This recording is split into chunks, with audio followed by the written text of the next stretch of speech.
Shalom, sahabat Bible Study Online CK7 yang dikasihi Tuhan Yesus Kristus.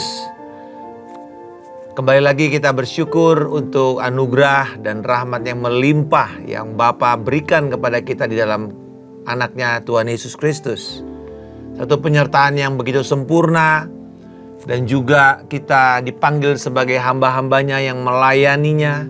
Dan kita memiliki raja yang sangat rendah hati.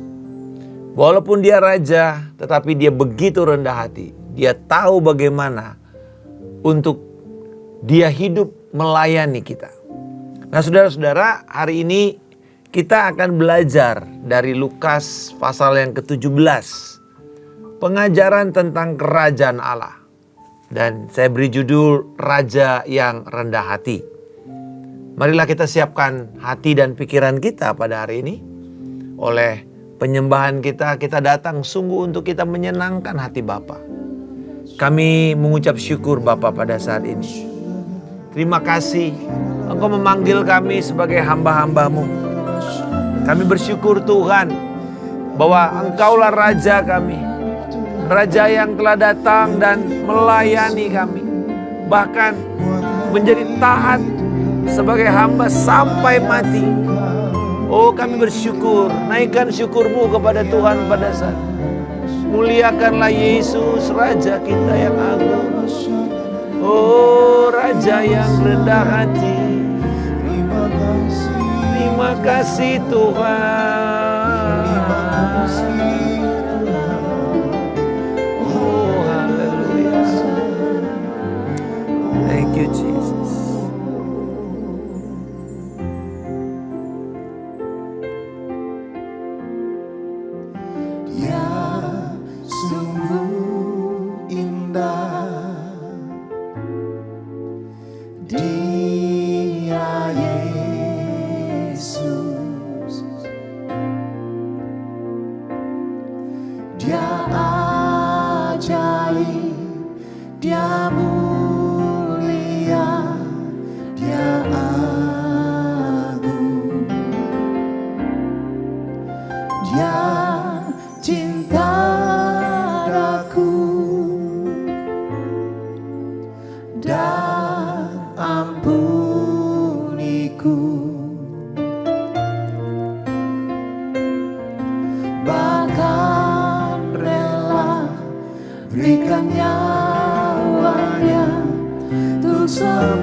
Selamatkanku.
Kan ku puja, ku cinta, ku sembah.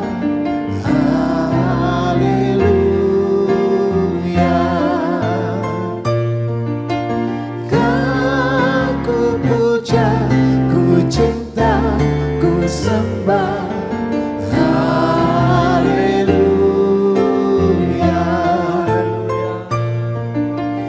Kan ku puja, ku cinta, ku sembah.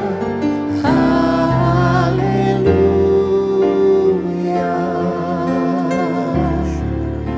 Engkau kami puja, hanya Engkau yang kami cinta. Haleluya. Thank you, Lord. Ini kerinduan kami, menyenangkan-Mu, selalu senangkan hati-Mu, Tuhan. Menyenangkan hati-Mu, Tuhan. Selalu senangkan Engkau. Menyenangkan-Mu, senangkan-Mu, hanya itu kerinduanku.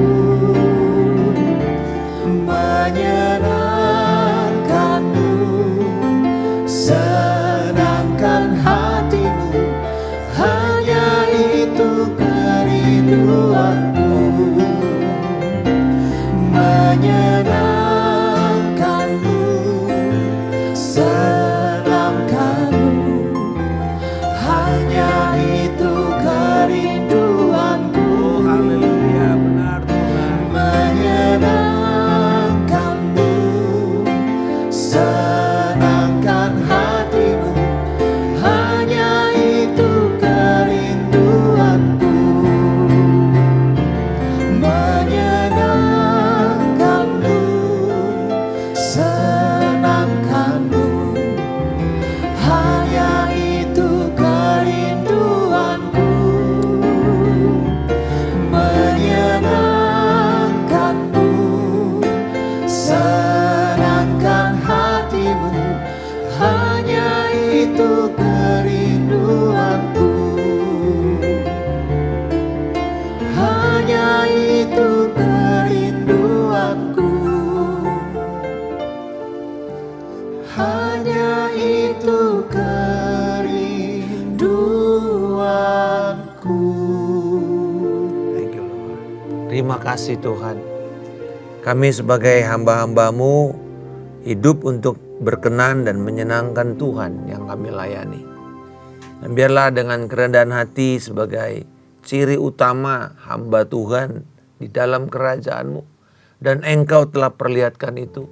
Kami bisa belajar, kami bisa menjalaninya. Dan menghasilkan kerendahan hati itu dilihat dan dirasakan. Jadi berkat kepada orang-orang.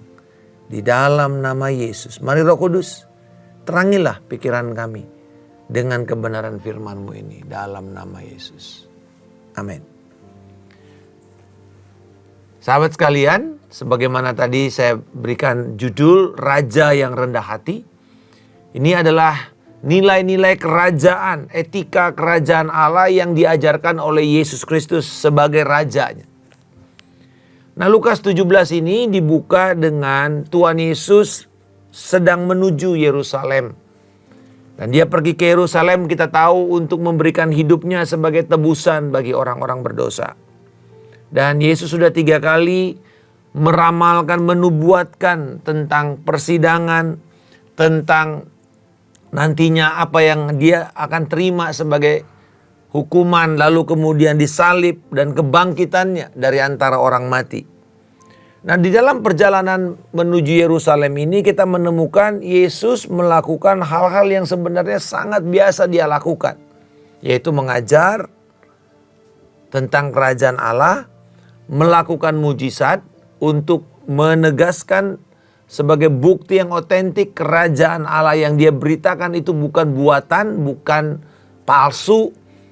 Tetapi juga dia memulihkan orang-orang yang mengalami keadaan yang sangat-sangat tertolak. Membebaskan orang-orang dari keterikatan. Nah, dalam perjalanan ke Yerusalem ini kita melihat bahwa ada 3 adegan yang bisa kita bagi untuk pasal yang ke-17 ini. Adegan pertama itu dimulai dari ayat 1 sampai dengan ayat 10. Lalu adegan kedua ayat 11. Dan kemudian adegan yang ketiga adalah ayat 20 sampai selesai. Dan di sini kita melihat bagaimana di adegan ketiga itu tentang akhir zaman. Bagaimana orang Farisi mengajukan pertanyaan kepada Yesus, kapan kerajaan Allah itu akan datang? Dan Yesus mengajarkan di situ bagaimana sikap kita menantikan kerajaan Allah seperti apa upahnya bila kita dapat dan menantikan, apa konsekuensi bila kita abai dan tidak akhirnya masuk ke dalam kerajaan Allah itu seperti apa. Jadi 3 adegan itu adalah 3 poin yang akan kita bahas. Yang pertama, Yesus memerintahkan kita untuk hidup di dalam pengampunan. Perintahnya mengampuni. Karena dimulai dari pengajarannya kepada murid-murid, tidaklah mungkin tidak akan ada hal yang menyebabkan orang berbuat dosa. Jadi nggak mungkin semuanya itu mulus-mulus, semuanya sempurna, semuanya suci, enggak. Pasti ada aja, apakah itu perlakuan orang atau tindakan orang yang menyebabkan orang lain berbuat dosa. Jadi kita lagi enak-enak nyetir mobil, tiba-tiba kita mungkin abai, lalu orang lain hampir terkena celaka, lalu dia mulai marah-marah, dia mulai ngejar kita, dia mulai menimbulkan pertengkaran di jalanan. Jadi bisa orang lain membuat kita berdosa, bisa kita membuat orang lain berdosa. Tetapi dia katakan celakalah kalau kamu yang menyebabkannya. Artinya jangan sampai kitalah yang menjadi troublemaker gitu loh kira-kira. Tetapi kalaupun itu terjadi, ya jadi kan perintahnya jagalah dirimu supaya kamu tidak melakukan. Tetapi jikalau saudaramu berbuat dosa, tegurlah dia dan ampuni. Kalau dia menyesal ya ampuni. Jadi tetap kita harus berbicara kebenaran, kita berpihak kepada kebenaran. Kalau salah ya tegur. Kalau dia bertobat, menyesal, ya ampuni. Bahkan jikalau dia berbuat dosa terhadap kita 7 kali sehari dan 7 kali dia datang menyesal, ini kan tidak mungkin kelihatannya. Bayangkan ya, hari ini saya melakukan sesuatu kepada Anda, lalu kemudian misalnya saya menampar pipi Anda, lalu kemudian saya bilang, aduh mohon maaf ya Pak, saya kilaf, saya nyesel. Oke, tadi katakan ampuni. Lalu kemudian nanti 1 jam lagi saya tampar lagi Anda. Bilang lagi saya kilaf. Dan itu 7 kali. Tentu tidak mudah. Dan murid-murid karena pada waktu itu orang Yahudi itu punya hukum, saya cuma bisa memberikan Anda 2 kali maaf. Maaf ketiga, tidak bisa lagi. Tetapi Yesus mengajarkan kalau 7 kali sehari dia datang menyesal minta maaf, kamu ampuni. Wah, murid-murid bilang, aduh gak bisa deh, Tuhan tolong tambahkan iman kepada kami. Dan Tuhan mengatakan, kalau kamu mampu, hal yang mustahil kamu bisa lakukan. Apa itu saudara? Memerintahkan pohon kepada pohon ara ini tercabut dan tertanam ke dalam laut. Ini kan 2 hal habitat yang berbeda. Pohon ara itu ya ditanamnya dekat-dekat, biasanya dekat-dekat kebun anggur. Ditaruh di dalam laut yang gak mungkin lah. Tetapi dikatakan dia pun akan taat. Nah, apa yang kita bisa belajar di sini? Pertama, di dalam kerajaan Allah, orang-orang yang melayani di sana tidak kebal dengan disakiti, dilukai, dikecewakan oleh orang lain. Maka apa yang harus kita lakukan? Ampuni. Dan untuk mengampuni itu kita perlu iman. Iman. Bahwa Tuhan, aku melepaskan pengampunan ini karena firman-Mu yang memampukan saya. Manusia mungkin tidak mampu. Tetapi dengan iman kita percaya, Tuhan, aku melepaskan pengampunan. Dan biarlah Engkau Tuhan yang berurusan dengan orang tersebut. Dan apa kebanggaan kita sebagai seorang hamba ketika kita di dalam perkara pengampunan adalah ketaatan. Kebanggaan kita adalah kita berhasil menjadi taat kepada Tuhan. Karena dalam ayat 7 sampai 10 ini bicara mengenai Tuhan dan hamba. Ya, di dalam ayat yang ke-10 menjadi pelajarannya. Apabila kamu telah melakukan segala sesuatu yang ditugaskan kepadamu, hendaklah kamu berkata, kami hamba-hamba yang tidak berguna, kami hanya melakukan apa yang harus kami lakukan. Itu sikap kita. Jadi nggak mengambil kredit ya kepada kita. Tuh kan memang gara-gara saya semua ini berhasil. Nggak. Tuhan, kami ini adalah hamba. Belajar dari Maria. Maria mengatakan, aku ini hamba Tuhan. Jadilah menurut apa yang diperintahkan Tuhan. Sikap yang sama. Kalau kita sudah menyelesaikan satu tugas, satu acara kegiatan di gereja, dan itu begitu banyak orang-orang diberkati. Atau mungkin kita bisa melayani dan kemudian orang diberkati. Kita jangan menyerap pujian ke dalam diri kita.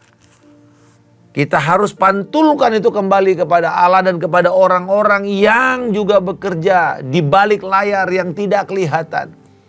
Pantulkan pujian kepada mereka. Itu adalah cara yang terbaik menghindarkan diri kita dari kesombongan.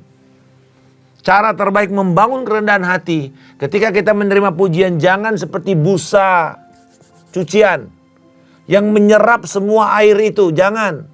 Tapi marilah kita seperti kaca, ketika dipantulkan sinar itu, dia pantulkan balik. Itulah cara kita menjaga diri kita untuk rendah hati. Jadi waktu kita mengalami keadaan yang gak enak, ampuni. Dan untuk pengampunan itu butuh iman. Dan ketika kita berhasil taat, itulah kebanggaan kita. Bukan karena kita dapat kredit, poin atau apa. Tetapi karena saya taat, saya bersyukur Tuhan saya bisa taat dan menyenangkan Tuhan. Lalu yang kedua, nah ini menarik. Ini kisah tentang orang kusta. Jadi Yesus itu berjalan di daerah menyusuri perbatasan Samaria dengan Galilea. Berarti dari utara ini ya dia Galilea, lalu kemudian masuk Samaria. Nanti baru kemudian wilayah Yerusalem ke bawahnya itu. Jadi mereka lewat. Dan di situ dikatakan ia memasuki satu desa, lalu datanglah 10 orang berpenyakit kusta yang menajiskan mereka. Mereka berdiri agak jauh dan berteriak, Yesus, Guru, kasihanilah kami. Ia memandang mereka dan berkata, pergilah, perlihatkanlah dirimu kepada imam-imam. Nah saudara, karena kita tahu hanya imam yang bisa memberi verifikasi kamu sudah sembuh apa tidak. Supaya dia bisa kembali kepada komunitas, lalu kemudian dia bisa berfungsi normal sebagai seorang anggota masyarakat. Orang-orang sakit ini meminta kepada Yesus dari jauh karena mereka tahu mereka tidak layak. Tuhan, kasihanilah kami. Lalu kemudian jawaban Yesus adalah belas kasihan juru selamat. Bayangkan Yesus, kalau saudara lihat orang yang sangat populer, ditungguin di pinggir jalan, lalu kemudian saudara perlu kebutuhan, dan dia cuma lewat mungkin kurang dari 30 detik, apa yang saudara lakukan? Maka tentu saudara gak akan cerita curhat-curhat masalah saudara. Saudara cuma minta satu hal yang akan membuat saudara bisa move on, berjalan, melanjutkan hidup saudara dengan baik. Dan Yesus cuma bilang, ya sudah, perlihatkan, pergilah kamu sekarang, perlihatkan dirimu kepada para imam. Dan kemudian mereka pergi semua. Ternyata cuma satu yang kembali. Dan kemudian dikatakan, yang satu ini pun bukan orang Yahudi, bukan orang Israel murni, orang Samaria. Musuhnya orang Yahudi. Yesus berkata, bukankah 10 orang tadi semuanya telah menjadi sahir? Jadi Yesus pulang itu artinya kamu sembuh. Tapi 9 tidak bersyukur. Dan dia katakan, tidak ada di antara mereka yang kembali untuk memuliakan Allah selain orang asing ini. Kok malah orang asing ini yang memuliakan Tuhan? Aneh. Yang paling banyak tahu firman malah gak bersyukur. Saudara, ini menarik tanggapan Yesus dalam ayat 17-19.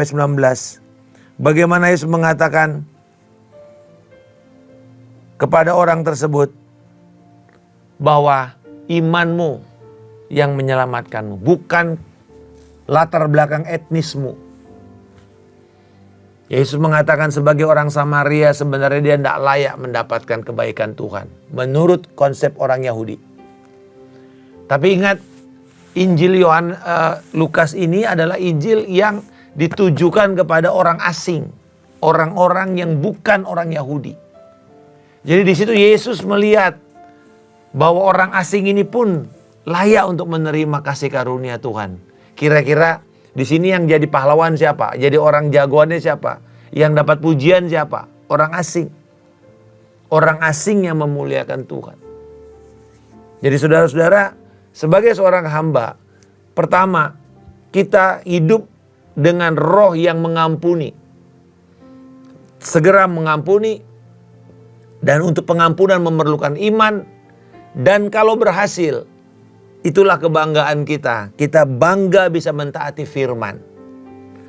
Yang kedua, bahwa seorang hamba adalah seorang yang hidupnya bersyukur. Kedewasaan iman seseorang itu ditandai. F.F. Bruce, seorang komentator Alkitab, mengatakan begini. Tanda otentik dan ciri karakteristik utama orang Kristen dewasa adalah bersyukur. Jadi Bapak Ibu, bersyukur itu harusnya sudah gaya hidup. Firman Tuhan berkatakan bersyukurlah senantiasa di dalam segala waktu untuk segala hal. Kita tahu bahwa yang layak untuk dimuliakan itu adalah Tuhan. Dan bagaimana caranya kita memuliakan Tuhan setiap hari? Ya, kita bisa menyanyi, kita bisa menaikkan pujian. Tapi yang paling cepat dan paling gampang serta paling lumrah, bersyukur kepada Tuhan. Bersyukur untuk segala hal. Karena di balik itu Tuhan menyediakan kebaikannya. Lihat kebaikan Tuhan, lihat kesetiaan Tuhan di dalam segala hal. Dan kemudian kita melihat yang bagian ketiga tentang bagaimana kedatangan kerajaannya. Ayat 20-37. Orang Farisi mencari tanda-tanda yang kelihatan. Jadi mereka tidak bisa lihat, padahal Tuhan mengatakan bahwa kerajaan Allah sudah datang, tapi tidak perlu harus lewat tanda-tanda yang kelihatan. Tanda-tanda lahiriah. Dan kalau ada orang mengatakan, oh di sini ada Mesias, di situ ada Mesias, jangan percaya, kata Yesus. Karena aku datang waktunya kamu ingin melihat satu dari hari-hari manusia, anak manusia itu, dan kamu tidak akan melihatnya. Jadi jangan percaya dengan orang-orang yang mengklaim dirinya Mesias. Itu adalah tanda akhir zaman, tapi belum akhir zaman. Tanda-tanda bahwa kita hidup di akhir zaman, betul. Karena dikatakan, sebab sama seperti kilat memancar dari ujung langit yang satu ke ujung langit yang lain, demikian pula kelak halnya anak manusia pada harinya. Namun ia harus menanggung penderitaan dulu, artinya dia harus mati dulu, dia harus disalib, dia bangkit. Tapi dia katakan seperti kilat, kan kita nggak bisa prediksi kapan kilat itu datang. Tentu memang kalau kita melihat bagaimana kilat terjadi di awan antara arus positif dengan negatif, yang kemudian menghasilkan guntur dan kemudian percikan api. Tetapi kan kita nggak tahu, karena kan di atas sana, kecuali kita punya radar cuaca.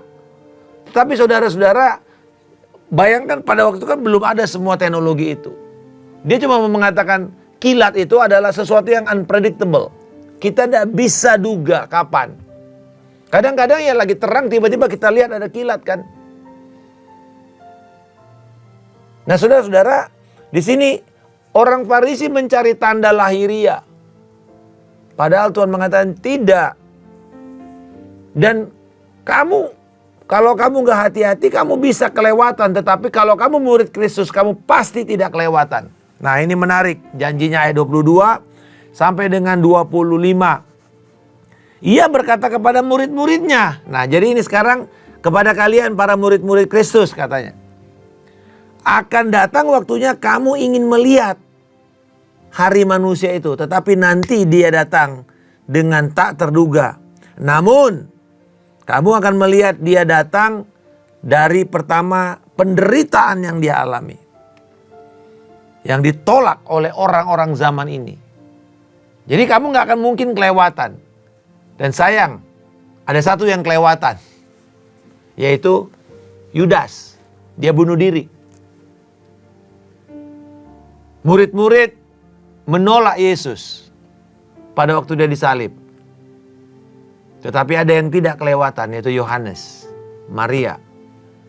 Para wanita yang berada di bawah kaki salib. Jadi, tetapi murid-murid tahu bahwa Yesus diadili. Nah, ayat 26 sampai 30 tentang kedatangan Tuhan ini, dunia tidak mengharapkan dia. Sama seperti yang terjadi pada zaman Nuh. Yesus mengacu kepada zaman Nuh. Apa yang terjadi dalam zaman Nuh? Orang-orang itu makan pesta pora, kawin mengawinkan, tidak peduli dengan Tuhan. Dia katakan Tuhan memberikan waktu 120 tahun. Itu sebenarnya adalah masa dispensasi. Apa maksudnya dispensasi Pak Markus? Artinya begini. Tuhan menyediakan penghakiman. Dan cara Tuhan untuk membuat mereka itu bertobat. Jadi Tuhan tidak pugu-pugu gitu, dia langsung marah, dia lempar semuanya binasa gitu, enggak. Tuhan berikan 120 tahun masa di mana mereka mau bertobat. Caranya bagaimana? Diberikan satu tanda yang paling jelas dan ini paling aneh. Bahtera dibangun di atas gunung. Tidak pernah lihat laut. Tidak ada hujan.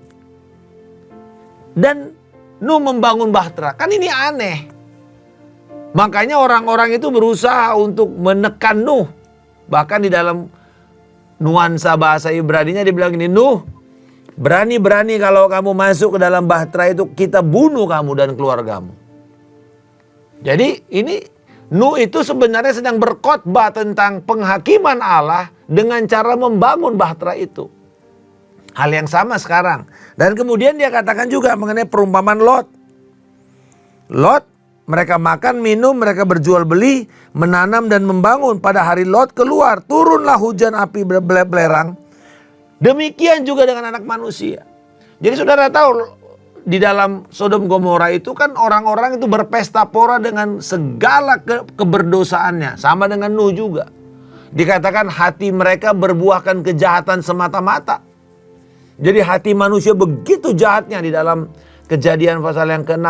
Dimulai dengan keadaan manusia begitu berdosa. Tapi Tuhan memberikan waktu untuk manusia bertobat. Dan di situ Nuh datang. Tetapi kemudian mereka yang mau bertobat, Nuh dan keluarganya yang diselamatkan. Lalu kemudian bagaimana dengan Lot? Lot masuk. Lot menjadi bagian dari Sodom Gomora. Dan Tuhan mau menyelamatkan Lot dan keluarganya. Tetapi kita melihat, kembali lagi, kedatangan itu bukan sesuatu yang diprediksi. Tidak ada tiba-tiba orang Sodom merasa mereka ini akan dihakimi.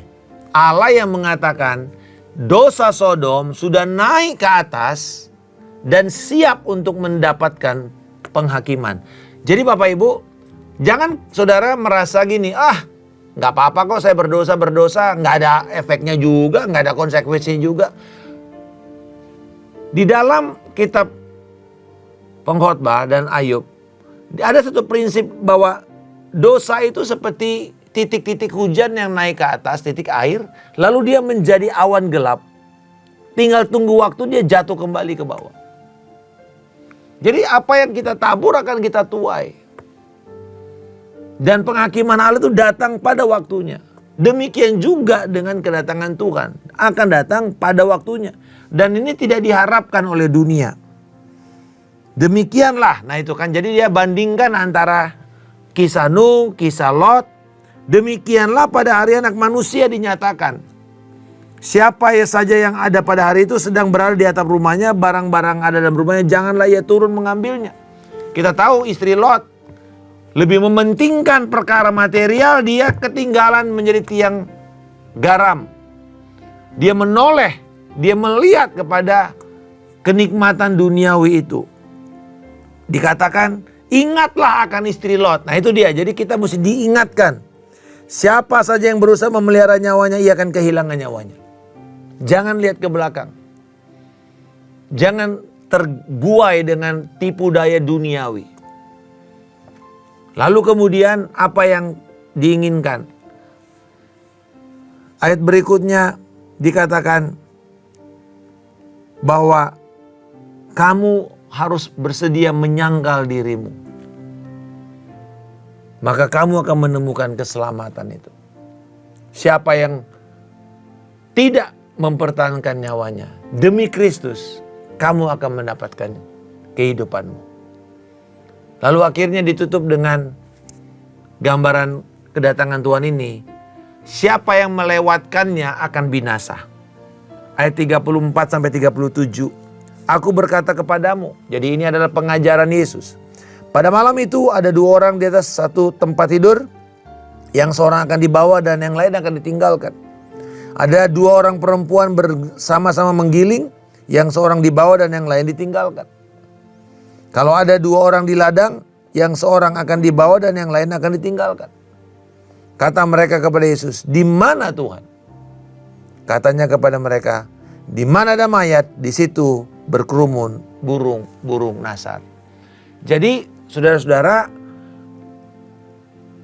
ini terjadinya, perhatikan ya, lagi tidur, lagi kerja, lagi di ladang. Artinya tidak ada tiba-tiba ada pengumuman, Tuhan mau datang, ayo kumpul-kumpul semua kita lihat ke sorga. Enggak. Sangkakala itu datang, pengangkatan datang, orang tidak tahu. Diangkat. Tetapi orang akan tahu perbedaannya. Yang diangkat dan yang tidak diangkat. Dan dikatakan di mana ada burung nasar. Kita tahu burung nasar itu pemakan bangkai. Jadi di mana ada sasaran, ada bangkai, disitulah burung nasar bersama-sama berkumpul. Dan sebenarnya ini berbicara ketika dibilang di mana Tuhan. Dan dia katakan bahwa di mana ada orang yang percaya kepada Tuhan, kamu gak mungkin melewatkannya. Itu jelas sekali kok nanti. Jadi kepada mereka yang terlewat, yang tidak percaya, ya mereka akan binasa. Jadi di sini saudara, kan dia selalu pakai dua gitu ya. Kenapa Bapak Ibu? Tuhan tuh gak pernah punya pilihan berganda. Ya atau tidak? Benar atau salah? Diangkat atau tidak? Neraka atau sorga? Selalu punya perbedaan yang sangat jelas pilihannya. Kan kalau tiga kan banyak. Tetapi Tuhan mengatakan tidak. Cuma ada dua cara untuk hidup. Kita bisa tidur dengan tenang. Bekerja dengan gembira. Karena kita punya satu jaminan. Kita punya tempat di sorga. Lewat iman kita kepada Yesus Kristus. Atau tiba-tiba kita harus berhadapan dengan kematian. Dan kita tidak bertobat. Kita tidak percaya kepada Yesus. Lalu kemudian kita binasa. Kita bangun. Lalu kita mengatakan, loh, kok semuanya gelap? Kok semua penuh dengan penderitaan? Kembali lagi, di sini kita punya dua pilihan. Memilih dua cara kita untuk hidup. Dan pastikanlah Bapak Ibu, pilihan saudara adalah pilihan yang jelas, yang benar, yaitu pilihlah kerajaan sorga. pilihlah Yesus. Pilihlah Kristus dan masuklah ke dalam kerajaannya. Memang tidak mudah untuk menantikan. Barang siapa yang setia menantikan, mereka akan mendapatkan upahnya. Tapi banyak orang yang lalai, abai. Bapak Ibu coba bayangkan ketika Nuh 100 tahun kerja membangun bahtera. Bisa saja Nuh juga sakit, bisa saja Nuh juga capek. Bisa saja dia juga merasa, bener gak sih ini ya? Belum lagi tekanan. Tetapi kembali lagi, dia terus berfokus bahwa ini adalah cara saya mengingatkan mereka. Adakah orang-orang itu yang bertobat? Gak ada. Jadi tidak berarti bahwa kemudian Nuh gagal, tidak. Nuh masuk di dalam perjanjian Allah. Demikian juga dengan Lot. Kelihatannya gagal. Tapi di situ Yesus mengambil pembelajaran yang sangat penting untuk kita hari ini. Bahwa penghakiman itu datang tidak diduga. Tidak ada preseden yang kamu lihat. Seperti Nuh, mana pernah orang berpikir ada hujan? Ribuan tahun tidak terjadi hujan, tidak pernah ada hujan. Karena kanopinya begitu kuat. Tapi hari itu dikatakan Tuhan membuka kanopi itu. Turunlah hujan. Jadi saya percaya bahwa hari ini kita juga mungkin masih bisa hidup tenang, enak, jalan-jalan, lagi santai-santai, atau kita bekerja sangat keras untuk mencari kehidupan kita. Tetapi pada akhirnya kita harus diingatkan tentang dua jalan yang bisa kita pilih untuk kita tempuh. Apakah hari ini kita sedang berjalan di dalam jalan pengharapan kepada Kristus, atau kita hanya mementingkan keduniawian kita dan tidak pernah memikirkan tentang hidup yang kekal. Hari ini Yesus sedang menanti Anda. Bertobat, kembali kepada Tuhan. Pegang Dia, nantikan Dia, maka engkau akan mendapatkan buahnya. Terima kasih Bapa. Kami minta Engkau menolong kami Tuhan, untuk kami bisa terus bertahan, setia, menantikan Engkau. Dan datang pada waktunya Engkau mengangkat kami. Tuhan tolonglah kami setia sampai akhir di dalam nama Tuhan Yesus Kristus. Tolonglah kami Tuhan untuk mengambil keputusan terus percaya, berpegang dengan iman. Dan masuk ke dalam kerajaan-Mu yang agung dan kekal itu. Di dalam nama Tuhan Yesus Kristus. Kami telah berdoa dan mengucap syukur. Haleluya. Amin. Tuhan memberkati. Sampai bertemu esok hari.